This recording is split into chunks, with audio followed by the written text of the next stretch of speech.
Nalalaman mo ang tungkol sa mga bagay sa iyong paligid sa pamamagitan ng iyong mga pandama. Ang mga pandama ay mahahalagang bahagi ng ating katawan. Ang mga ito ay ang mata, tainga, ilong, dila, at balat. Ang bawat isa sa mga bahaging ito ay may mga tiyak na tungkulin sa ating katawan. Gumagawa rin ang mga ito ng iba pang bagay. Mahalaga din ang wastong pangangalaga ng ating mga pandama. Dahil kapag inalagaan mo ang mga ito, ang ibig sabihin ay inaalagaan mo din ang iyong katawan. Unahin nating talakayin sa mga pandama ang ating mata. Ang ating mga mata ay tumutulong upang tayo ay makakita. Ngunit ang mga ito ay kailangan ng liwanag upang makakita. Dahil hindi mo makikita ang isang bagay kung walang liwanag.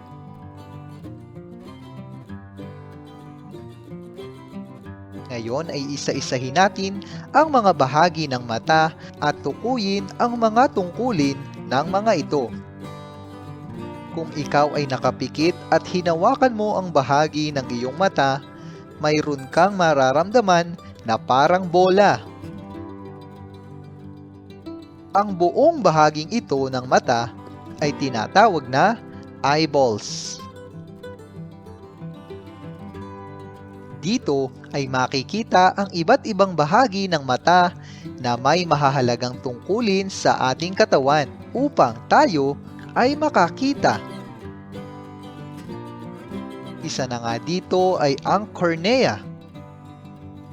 Ito ang ating cornea. Ang cornea ay parang malinaw na salamin. Ito ang tumatakip sa unahan ng ating mata. Ang pangunahing gamit ng cornea ay palikuin ang liwanag na tatama sa ating mga mata tulad ng salamin. Ang susunod naman ay ang iris. Ito ang iris sa ating mga mata.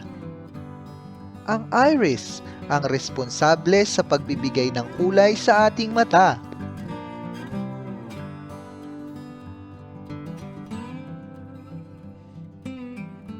Ito naman ang nagpapapasok at nagkokontrol sa tamang dami ng liwanag sa ating mata. Samantala, sa gitna ng iris ay ang pupil.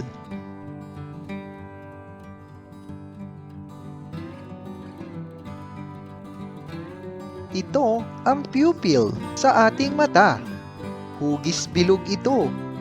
Dito naman pumapasok ang liwanag sa ating mata. Ang sumunod naman ay ang lens. Ito ang lens ng ating mata. Ito ay ang gitnang bahagi sa loob ng ating mata. Ang lens ay may kakayahang magbago ng hugis. Ito ay nangyayari upang matukoy ng malinaw ang mga imahe na nasa malayo at nasa malapit. Ibig sabihin, ang lens ay nagbibigay ng larawan na nakikita ng retina. Ano naman ang retina? Ito ang retina sa ating mata. Ang retina ay parang kurtina na tumatakip sa mata upang magkaroon ng focus sa mga bagay na ating nakikita. Ang susunod na bahagi naman ng ating mata ay ang optic nerve. Ito ay matatagpuan sa likod ng ating mata. Ang trabaho nito ay koneksyon o pag-uugnay ng mata sa ating utak. Ito ang naghahatid ng mensahe tungkol sa bagay na nakikita natin.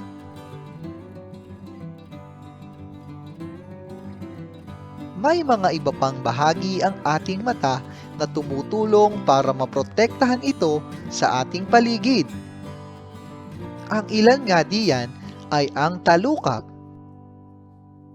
pilik mata, at kilay. Ang mga ito ay pinoprotektahan ng ating mata sa pawis, alikabok, at iba pang makasasakit sa ating mata. Paano nga ba tayo nakakakita? Ipapaliwanag ko sa inyo kung papaano natin nakikita ang mga bagay sa ating paligid. Una ay kinakailangan ng liwanag upang tayo ay makakita.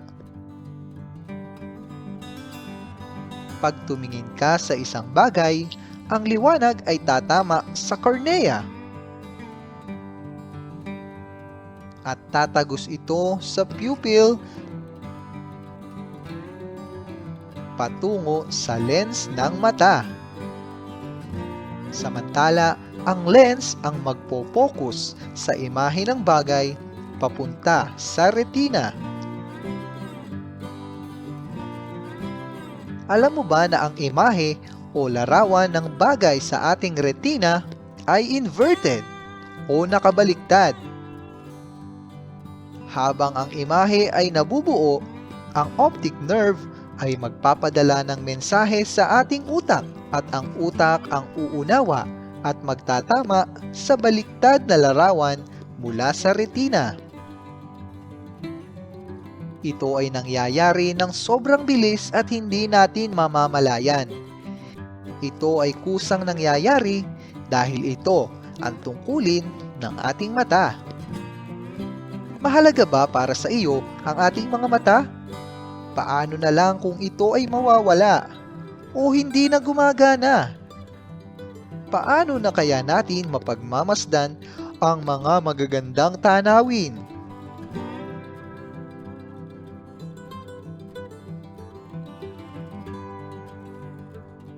Kaya naman, dapat natin itong alagaan upang hindi magkaproblema ang ating paningin hanggang tayo ay tumanda.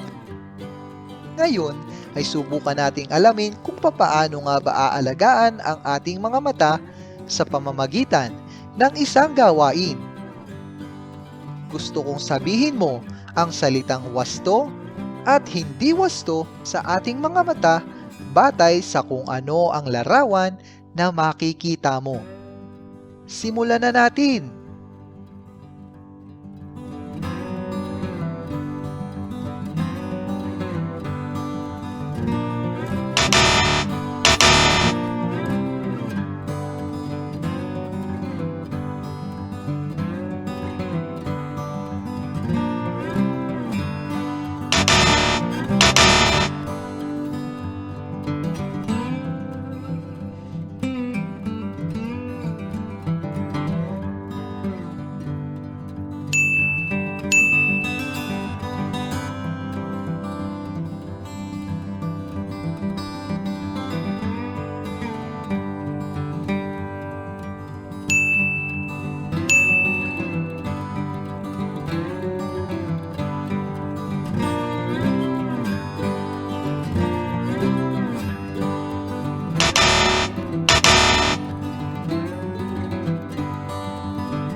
At ngayon ay nalaman mo na ang mga bahagi ng mata at ang tungkulin nito.